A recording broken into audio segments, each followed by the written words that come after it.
காலையிலேயே களைப்பு இல்லாமல் கலகலன்னு வேலை செய்கிறதாங்க என்னுடைய வேலையை. காலையில் சுறுசுறுப்பாக 4 மணிக்கே எந்திரிச்சுக்கிட்டால் எந்த ஒரு டென்ஷனும் இல்லாமல் ஃப்ரீயாக வேலை செய்யலாம் பாருங்கள். அதனால் காலையிலேயே நேரமாக எந்திரிச்சிக்கிறதுங்க. சூரிய உதயம் ஆகுதோ இல்லையோ நம்ம உதயம் ஆயிடுறது. அப்போ தான் நம்ம பொழப்ப ஓட்ட முடியும். இல்லைன்னா இவங்கக்கிட்ட காட்டுவாசி மாதிரி கத்திட்டு இருக்கிறதுக்கு நேரமாக எந்திரிச்சிக்கலாம் பாருங்கள். நைட்டே இதெல்லாம் கூட்டி வைக்காமல் விட்டுட்டேன்னா அதனால் அதெல்லாம் காலையில் எல்லாம் கூட்டி சுத்தமாக அந்த மேட்டுக்கிட்டெல்லாம் தட்டி குப்பையெல்லாம் அள்ளி கொண்டு போய் வெளியில் கொட்டிகிட்டு இருந்தேன். எல்லாம் முடிச்சாதான் அது ப்ராப்பராக பண்ண முடியலைன்னா மண்ணெல்லாம் மரமரன்னு இருக்குமா, அந்த அடுப்புக்கிட்ட போய் உட்காரவே முடியாது. அது இல்லாமல் இந்த சாம்பல் போய் நல்லா அடுப்பை ஃபுல்லாக துத்திக்கும். அதனால் அதெல்லாம் ஃபுல்லாக க்ளீன் பண்ணால் மட்டும்தான் அதில் எரி விட முடியும். ஏற்கனவே நிறைய சாம்பல் இருக்குமா, அதையும் மீறி நம்ம நிறைய சாம்பல் மேலே வரவு வைக்க வைக்க ஃபுல்லாக அடைச்சிக்கும். அது எரியவே எரியாது. அதுக்கப்புறம் காலையில் மங்களகரமாக ஒரு கோலம் போடணும் டெய்லி. அப்போ தான் பார்க்குறதுக்கு வாசல் கொஞ்சம் கண் குளிர இருக்கும். இல்லைனா கன்றாவியாக கிடக்கும். அந்த வண்டியை விட்டு விட்டு ஏற்றி ஏற்றி அந்த பெயிண்டெல்லாம் கொஞ்சம் போயிடுச்சு. அதனால் நல்லா கழுவி விட்டு ஒரு கோலம் போட்டால் பார்க்குறதுக்கு கொஞ்சம் மங்களகரமாக இருக்கும். செவ்வாய்க்கிழமங்கல நாளுங்கிறதுனால ஒரு விளக்கெல்லாம் போட்டுட்டு சாமியெல்லாம் கும்பிட்டு, முருகன் தான் எப்பயுமே கும்பிடுவேன். ஒவ்வொரு டைமும் ஒவ்வொரு மாதிரி சீசனுக்கு தகுந்த மாதிரி கும்பிடுவேன்னு வச்சுக்கோங்க. இதுக்கு முன்னாடி இவர் சாய்பாபாவை கும்பிட்டுட்டு இருந்தேன். அதுக்கப்புறமா முருகன் முருகன் சொன்னாங்கன்னு சொல்லிட்டு முருகனை கும்பிட்டேன். ரியலாகவே எனக்கு முருகனை ரொம்ப பிடிக்கும். அது ஏன்னு தெரில, அதீத ஒரு இனம் புரியாத ஒரு காதல் முருகன் மேலே ரொம்ப பிடிச்சி போச்சு. எது வேணாலும் கிடைக்குது அப்படிங்கிற மாதிரி. ஆனால் ரொம்ப கஷ்டப்படுத்துகிறாரு. அதாவது கஷ்டப்பட்டால் பின்னாடி நல்ல ஒரு பலன் கிடைக்கும் அப்படிங்கிறாங்க. அந்த ஒரு நம்பிக்கையில் தான் ஓடிட்டுருக்குது வாழ்க்கை. இந்த வெற்றிலை தீபம் அது இது. ஆனால் பிரம்ம முகூர்த்த பூஜைங்கிறது எனக்கு ரொம்ப ரொம்ப பிடிக்கும் எப்பயுமே. அதாவது எப்போ சாமி கும்பிட்டாலும் இந்த பிரம்ம முகூர்த்தத்தில் கும்பிட்டா மட்டும்தான் அது சாமி கும்பிட்டா மாதிரி ஃபீல் ஆகும். சாயங்கால டைமில் போட்டாலும் அப்படியே சும்மா வெறும் விளக்கு மட்டும்தான் போடுவேன். இந்த மாதிரி பூவு அந்த சாமிக்கு தண்ணி இந்த பழங்கள் அதெல்லாம் வச்சு படைக்கவே மாட்டாது. ஒரு ஃபுல்ஃபில்லே ஆகவே ஆகாது. எனக்கு பிடிக்கவும் பிடிக்காது. அது சாமி கும்பிட்ட ஒரு ஃபீலே இருக்காது. அதனாலலாம் கும்பிடவே மாட்டேன். அப்புறம் இன்றைக்கி சாம்பார் தான் வைக்கலான்னு சொல்லிட்டு இட்லி ஊற்றிட்டு இருந்தேன். அந்தாண்ட அடுப்பில் சாப்பாடும் வெளியில் அடுப்பு பற்ற வைக்கல. அவ்வளோ தூரம் கூட்டி கடைசியாக அடுப்பு பற்ற வைக்க முடியல. டைம் ஆகி போயிடுச்சு. அந்தாண்ட அடுப்பில் இட்லியும் இந்தாண்ட அடுப்பில் சாப்பாடும் சேர்த்து வச்சு விட்டேன். அதுக்கப்புறம் பார்த்தா அவசர அவசரமாக முள்ளங்கியை கட் பண்ணி வச்சுட்டேன். இந்தாண்டு குழம்பு தாளிச்சு விட்டேன். பருப்பு போட்டு குழம்பு தாளிச்சு விட்டு புளியெல்லாம் ஊற்றல. அது வெந்துட்டுருக்குது. வணங்குற கேப்பில் அவரைக்காய் கட் பண்ணலான்னு சொல்லி அவரைக்காய் கட் பண்ணிகிட்டு இருந்தேன். அது என்னவோ கொஞ்சம் கொஞ்சமாக புழுவாக இருக்குது. இப்போ அந்த பட்டை அவரைக்காயிலெல்லாம் புழு நிறையா இருக்குது. நிறைய புழுவாக இருந்துச்சு. அதெல்லாம் பார்த்து பார்த்து இந்த அவசரத்தில் எங்கே வேலை செய்ய முடியுது. இந்த அருவாமனை ஒரு பக்கம் ஆடுது. ஸ்லாப் மேலே வச்சு அந்த அருவாமனையை அறுக்கவே முடியாது. எப்படியெல்லாம் அறுத்து தள்ளி வெளியில் வந்தால் இந்த சாறு இந்த பாகுபலி இந்த தேங்காய் உரிக்கிறேன்னு நானே தான் உரிப்பேன்னு ஒரே ராவுடி. உடுத்தம்பி நான் உரிச்சிக்கிறேன் அப்படின்னு இருங்குமான்னு சொல்லி அவரே பிடிச்சி இழுத்துட்டு இருந்தார். நம்ம தான் பெண் சிங்கமாச்சே. அதனால் போயிட்டு அதை 2ஆக பொழந்துடலாம். எப்பயுமே இந்த தேங்காயெல்லாம் நம்மளுக்கு உடைக்கலாம் தெரியாது, பொழக்க மட்டும் தான் தெரியும். 2ஆக பொழந்து கத்தி போட்டு நோண்டிக்குவேன். சரின்ட்டு உட்காந்து பொழந்துட்டு இருந்தேன். அதுக்கப்புறம் அது பொழந்துட்டு பிடிச்சி இழுக்கவே முடியல. ஒட்டுமொத்த சத்தும் ஒன்றா இறக்குனா கூட அது இழுக்க முடியல. நல்லா தான் சாப்பிட்றேன். ஆனால் அது என்னன்னு தெரியல, அந்த மட்டை இழுக்க முடியல. அதுக்கப்புறம் என் மன்னவர் காலையிலேயே பாவம் பொண்டாட்டி கஷ்டப்படுறாளேன்னு சொல்லிட்டு குடு நான் கட் பண்ணுறேன் அப்படின்னு சொல்லிட்டு அவர் 2ஆக பொழந்து கொடுத்துட்டு உரிச்சே கொடுத்துட்டாங்க. தேங்காயும் வெட்டி கொடுத்துட்டாங்க. அதுக்கப்புறம் அதெல்லாம் நோண்டி எடுத்துகிட்டு ஒரு பனானா மில்க் ஷேக் போட்டு குடிச்சாச்சு. சுடு தண்ணியும் பனானா மில்க் ஷேக்கும் ரெண்டும் கொஞ்சம் கொஞ்சம் குடிச்சிட்டு அதுக்கப்புறம் இந்த 2 குட்டீஸும் எனக்கு ஹெல்ப் பண்ணுறங்கிற பேரில் என்னை காலையில் டென்ஷன் பண்ணிகிட்டு இருந்தாங்க. அதாவது சட்னி அரைக்க சொன்னேன். சட்னி அரைக்கிறேன்னு சொன்னாங்க. தொரன்னு என்னவோ மாட்டுக்கு கழனி தண்ணி ஊற்றுற மாரி தண்ணி ஊற்றி நல்லா அரைச்சிட்டா. குழந்தைங்க நம்மளுக்கு ஹெல்ப் பண்ணுது தான் நான் சொல்கிறேன். சொல்லும் போதே பாப்பா தண்ணி கொஞ்சம் கம்மியாக ஊற்று பாப்பா. நான் அதை கேட்காம தண்ணி ஊற்றி நல்லா அரைச்சி வச்சுட்டா. எப்பயுமே கெட்டியாக இருந்தால் மட்டும் தான் அது நல்லாயிருக்கும். கெட்டி சட்னி அது பேர். அப்புறம் காலையில் இந்த சாருக்கு ஸ்கூலுக்கு டைம் ஆகி போச்சு. இட்லி சாம்பார் சட்னி. மதியத்துக்கு சாப்பாடு சாம்பார் அவரைக்காய் பொரியல். சார் இன்றைக்கி கலர் கோழி குஞ்சு மாரி போனார். அதாவது என்ன அங்கே கதைனா, ஸ்கூலில் அந்த யூனிஃபார்மு ஸ்போர்ட்ஸ் ட்ரெஸ் ஃப்ரைடே மட்டும்தான். இவர் இல்லை டியூஸ்டேவும் போட்டு வர சொன்னாங்கன்னு சொல்லி என்கிட்ட ஆர்கியூமெண்ட் பண்ணிகிட்டே இருந்தார். அப்பயே நான் சொன்னேன், இல்லை தம்பி எல்லோரும் வேறு கலரில் யூனிஃபார்ம் போட்டு வந்தாங்கன்னா நீ மட்டும் அங்கே தனியாக தெரியவ தம்பி, நான் மிஸ்கிட்ட கூட ஃபோன் பண்ணி கேட்குறான் அப்படின்னு சொல்கிறேன். இல்லைங்கம்மா நான் கேட்டு வந்துட்டேம்மா, 2 நாள் ஸ்போர்ட்ஸ் ட்ரெஸ் போட்டு வரணுமா, அதாவது டியூஸ்டேவும் ஃப்ரைடேவும் போட்டுற சொல்லிக்கிறாங்கம்மா அப்படின்னா. சரி நீ அடங்க மாட்டேன், ஸ்கூலில் கலர் கோழி கொஞ்சம் பேர் திரிஞ்சிட்ரு, எல்லாரும் ஒரு கலரில் நீ ஒரு கலரில் திரிஞ்சிட்ரு அப்படின்னு சொல்லிட்டு அனுப்பிச்சி விட்டேன். சாயங்காலம் வந்தால் தான் தெரியும் சாருக்கு ஸ்கூலில் என்ன நடந்துச்சுன்னு. எல்லோரும் ஒரே மாதிரி இருந்தாங்களால இவர் மட்டும் வேறு மாதிரி வேற்று கிரகத்து வாசி வேறு இருந்தாரா என்னன்னு தெரியல. அதுக்கப்புறம் எல்லாம் பாத்திரம் விளக்கலான்னு சொல்லிட்டு இதெல்லாம் அவங்களெல்லாம் பேக் பண்ணி அனுப்பிட்டு இதெல்லாம் க்ளீன் பண்ணிகிட்டு இருந்தேன். க்ளீன் பண்ணும்போது அந்த ஞாயிற்றுக்கிழமை வாங்கின அந்த அட்டைப்பெட்டியில் அந்த மளிகை ஜாமான் சாமி ஜாமானம் எல்லாம் அந்த அட்டைப்பெட்டியில் வச்சுருந்தேன். எல்லாம் சாரம் சாரமாக அந்த ஷாம்பு அது இதுன்னு எல்லாம் போட்டு வச்சு கிடந்துச்சு. அதுக்கப்புறம் அந்த சோப்பு தூள், சோப்பு இதெல்லாம் பெட்ரூமில் வைக்கணும். அதெல்லாம் போய் எடுத்துகிட்டு போயிட்டு வச்சுட்டு, அதுக்கப்புறம் சாமி ரூமில் வந்து கொஞ்சம் பொருள்லாம் வைக்கணும். இந்த பச்சை கற்பூரம், ஜவ்வாது அதெல்லாம் கொஞ்சம் வாங்குவேன். நான் வந்து என்னவோ சாமி அடிச்ச மாரி ஆகி போயிட்டேன். அப்படிலாம் ஒன்றும் கிடையாது. சும்மா அதெல்லாம் ஒரு வாசனை திரவியங்களா, அதனால் கொஞ்சம் கொஞ்சமாக அதெல்லாம் ஆட் பண்ணிக்கிறது. அப்புறம் ஃப்ரிட்ஜில் வந்து ஏலக்காய், முந்திரி, திராட்சை இதெல்லாம் வந்து இந்த சாம்பார் சாதம், அடிக்கடி பாயாசம் வைப்பேன். அதுக்கப்புறம் கேசரி வைப்பேன். இதுக்கெல்லாம் யூஸ் ஆகும். அதனால் அதெல்லாம் எடுத்து ஃப்ரிட்ஜில் வச்சுட்டா கரெக்டாக இருக்கும். வெளியில வச்சுட்டோம்னா வண்டு விழுந்து போயிடும். அது வந்து அந்த முந்திரிலாம் ஒரு மாதிரி பூச்சி பூச்சா வெள்ளை வெள்ளையாக அரிச்ச மாதிரி ஆகி போயிடும். அதனால் நம்மளுக்கு ஆகும். சால்னா வைக்கும்போது நான் முந்திரியை யூஸ் பண்ணிக்குவேன். சால்னாவோட தேங்காவோட கொஞ்சோண்டு முந்திரி போட்டு அரைச்சிக்கிறதுக்கெலாம் தேவைப்படும்னு சொல்லிட்டு முந்திரி தூக்கி உள்ளெல்லாம் போட்டு அந்த அட்டைப்பெட்டிலாம் தூக்கி கடாசிட்டு பாத்திரம் விளக்குறது வேலைக்கு வந்தாச்சு. இந்த பாத்திரம் மட்டும் எவ்வளோத்தான் விளக்குனாலும் மாயவே மாயாது. நம்ம சாயங்காலம் வரலும் விளக்கிட்டே இருக்கணும். காலையில் ஒரு டைம், மதியம் ஒரு டைம், சாயங்காலம் ஒரு டைம்னு விளக்கியே தான் இருப்பேன். நைட்டு படுக்கும்போது ஃபுல்லாக பளபளன்னு க்ளீன் பண்ணிட்டு படுத்தா தான் நம்மளுக்கு வந்து நிம்மதியாக தூக்கம் வரும். இல்லைனா தூக்கமே வராது. பகல்லையும் அப்படி தான். கொஞ்சம் நேரம் படுத்தோன்னா அந்த பாத்திரத்தை விளக்குனா மட்டும்தான் எனக்கு தூக்கம் வரும். ஐயோ பாத்திரம் விளக்கலையே, வீடு கூட்டலையே அப்படின்னே அந்த திங்கிங்லேயே தான் படுத்துட்டு இருப்பேன். மாத்திரை ஏதாவது உடம்பு முடியாமல் மாத்திரையாவது குடிச்சிட்டே படுத்துட்டோம் அப்படின்னாலுமே தூக்கமே வராது. அதாவது எந்திரிச்சு போய் பாத்திரத்தையே விளக்கிட்டு வந்து படுத்தோம்னா கூட நிம்மதியாக தூங்கி போயிட மாட்டேங்குது. இப்போலாம் காலைல 4 மணிக்கே எந்திரிச்சிக்கிறேன்னா, அதனால் மதியத்தில் கொஞ்சம் நேரம் படுத்தோம்னாலும் அசால்ட்டாக நம்ம போய் படுத்துட்டோம்னாலும் நல்லா தூங்கி போயிடும். அடிச்சு போட்ட மாதிரி.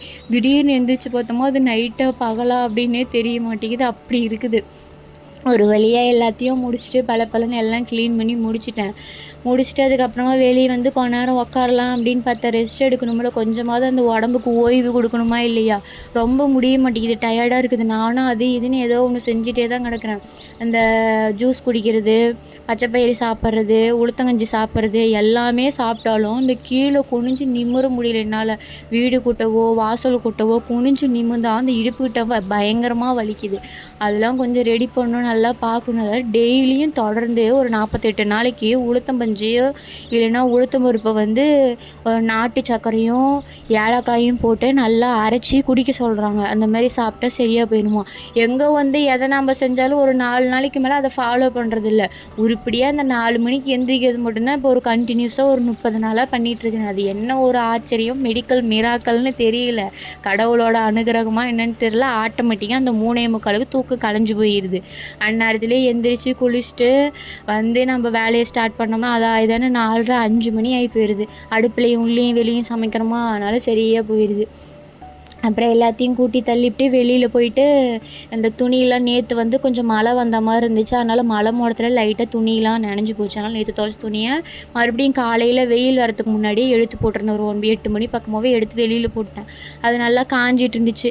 காஞ்சிட்டுறது நான் வந்து இது 10-11 மணி இருக்கும் இந்த துணி காய போடும்போது. அதெல்லாம் அள்ளி கொண்டு போய் போட்டுட்டு அதுக்கப்புறமா அந்த துணியெல்லாம் காய போட்டேன். துணி காய போடுறதுக்கு இடம் கிடையாதுங்க பாருங்க. அதில் புல் எல்லாம் இதாக கிடக்குது வீட்டு பின்னாடி. அதெல்லாம் கொஞ்சம் க்ளீன் பண்ணணும். எங்கே அந்த மழை வந்து மறுபடியும் முளைச்சிக்குதா, நம்மளால் போட்டு அந்த மம்முட்டியும் களக்கொத்தையும் போட்டு கொத்த முடியல, வேலை செய்ய முடியல.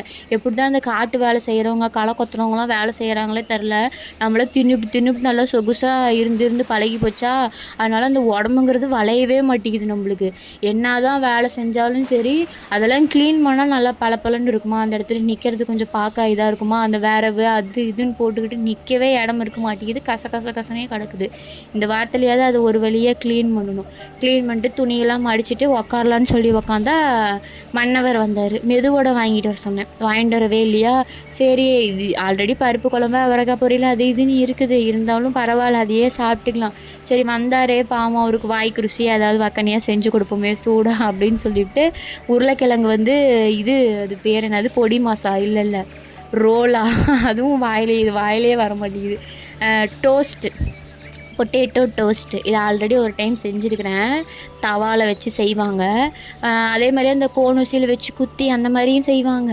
அதுக்கப்புறம் இதை வந்து உருளைக்கிழங்கு வந்து அது பேர் என்ன, கடல மாவு, கொஞ்சோண்டு மொறுன்னு வரதுக்கு கார்ன்ஃப்ளவர் மாவு, உப்பு அது இதனால குட்டி குட்டியாக ஸ்லைஸாக ரொம்ப மெல்லிஸாக கட் பண்ணிக்கணும். அப்போ தான் வந்து அது நல்லாயிருக்கும், சீக்கிரமாக வெந்தும் போயிடும். பொரிக்கலாம் தேவையில்ல, தோசைக்கல்லில் போட்டு நல்லா மொறுன்னு விட்டு எடுத்தோம்னாவே போதும். மிளகாத்தூள், கொஞ்சோண்டு மஞ்சத்தூள், கரம் மசாலு, மெயினாக அதுக்கு வந்து என்ன இன்க்ரீடியண்ட்டு சேர்த்துணுன்னா பெருங்காயத்தூள் சேர்த்திக்கணும். இல்லைன்னா அங்கங்கே எல்லாம் இழுத்து பிடிச்சிக்கும். நம்ம செய்கிற வேலைக்கு இழுத்து பிடிச்சிச்சின்னா அப்புறம் ஒரு பக்கம் ஒரு மாத கணக்கில் படுத்து கிடக்க வேண்டியது தான்.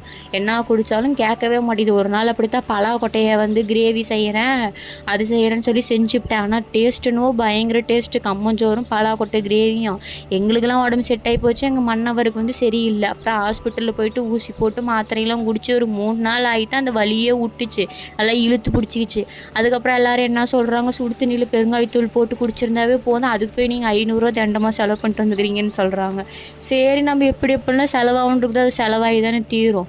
அதுக்கப்புறமா அதெல்லாம் முடிச்சுட்டு கொஞ்ச நேரம் நல்லா ரெஸ்ட் எடுத்து சாயங்காலம் வந்து பார்த்தா நல்லா ஜோராக மழை பெய்யுது. அது வந்து ஏற்காடு மலை, அதோ தெரிகிறதா ஏற்காடு, அதுதான் ஏற்காடு மலை. நாங்கள் ஏற்காடு அடிவாரத்தில் இருக்கோம். இந்த இயற்கை அழகெல்லாம் ரொம்ப ஜூம் பண்ணிலாம் பார்க்க முடியாது, ஓரளவுக்கு தான் தெரியும். வெளியே நின்று கொஞ்ச நேரம் இயற்கையெல்லாம் ரசிச்சிட்டு இருந்தேன், நல்லா இருந்துச்சு. அதுக்கப்புறம் சாயங்காலம் பசங்களாம் வருவாங்க, சமோசா சுட்டு தரலான்னு சொல்லிவிட்டு சமோசா செய்ய வந்துட்டேன். சமோசா வந்து நான் சுட்டதே கிடையாது, ஒரு டைம் கூட நான் செஞ்சதே கிடையாது, கடையில் வாங்கி சாப்பிட்டதோடு சரி. ரொம்ப நாளாக கேட்டுகிட்டே இருக்கிறாங்களே அப்படின்னு செய்யலான்னு இதுவும் அந்த சந்தவமும் கேட்டுகிட்டே இருக்கிறாங்க. அந்த சந்தவம் என்றைக்கு நெரிச்சு கொடுக்க போகிறேன்னு தெரியல. ஒரு வழியே இதை வந்து இன்றைக்கி செய்யலான்னு சொல்லி எல்லாம் செஞ்சிட்டு இருந்தேன். உருளைக்கிழங்கு நல்லா பெரும்பெரும் உருளைக்கிழங்காக வேக போட்டு அதெல்லாம் எடுத்து அவங்களே உரித்து தர சொன்னால் அவங்களே எல்லாம் உரித்து கொடுத்தாங்க. அதுக்கப்புறம் வெங்காயத்தெல்லாம் கட் பண்ணி நார்மலாக உருளைக்கிழங்கு பொரியல் மாதிரி செஞ்சு அதை வந்து ஸ்டஃபிங் மாதிரி வச்சிடலாம் அப்படின்னு நான் நினச்சேன். அவங்க என்ன சொன்னாங்கன்னா, இந்த ஹிந்திக்காரங்களாம் செய்கிறாங்க உள்ள ஸ்டஃபிங்லாம் கொஞ்சம் சோம்புலாம் போட்டு நல்லா அது ஒரு மாதிரி மொறுன்னு அவங்க மைதா மாவில் செய்வாங்கன்னு நினைக்கிறேன். இது நான் மைதாவும் கோதுமையும் கலந்து செஞ்சேன், பார்க்கறதுக்கே வெள்ளையாக இருக்கும். அந்த கடையில் நம்ம ஹிந்திக்காரங்க நாங்கள் வாரம் சந்தைக்கு போவோமா, அங்கே அவங்க தனியாக கடை வச்சுருப்பாங்க. ஏதோ வேலைக்கு போகிறாங்க போல். ஆனால் ஞாயிற்றுக்கிழமானா சமோசா சுட்டு விற்பாங்க, அதுவும் ஒரு தொழில் தான். பயங்கர டேஸ்ட்டாக இருக்கும். ஒரு சமோசா 10 ரூபா ஒர்த்து தான், நல்லா பெருசாக இருக்கும். வேணா சாஸ் கூட போட்டு தொட்டுக்கலாம், இல்லைன்னா சட்னி கிட்னி ஏதாவது ஒன்று ஊற்றிக்கலாம். நாக்கு ருசியாக தின்னா தானே நம்மளுக்கு வந்து அந்த இது வந்து உள்ளே இறங்கும், அப்போ தானே நல்லாயிருக்கும்.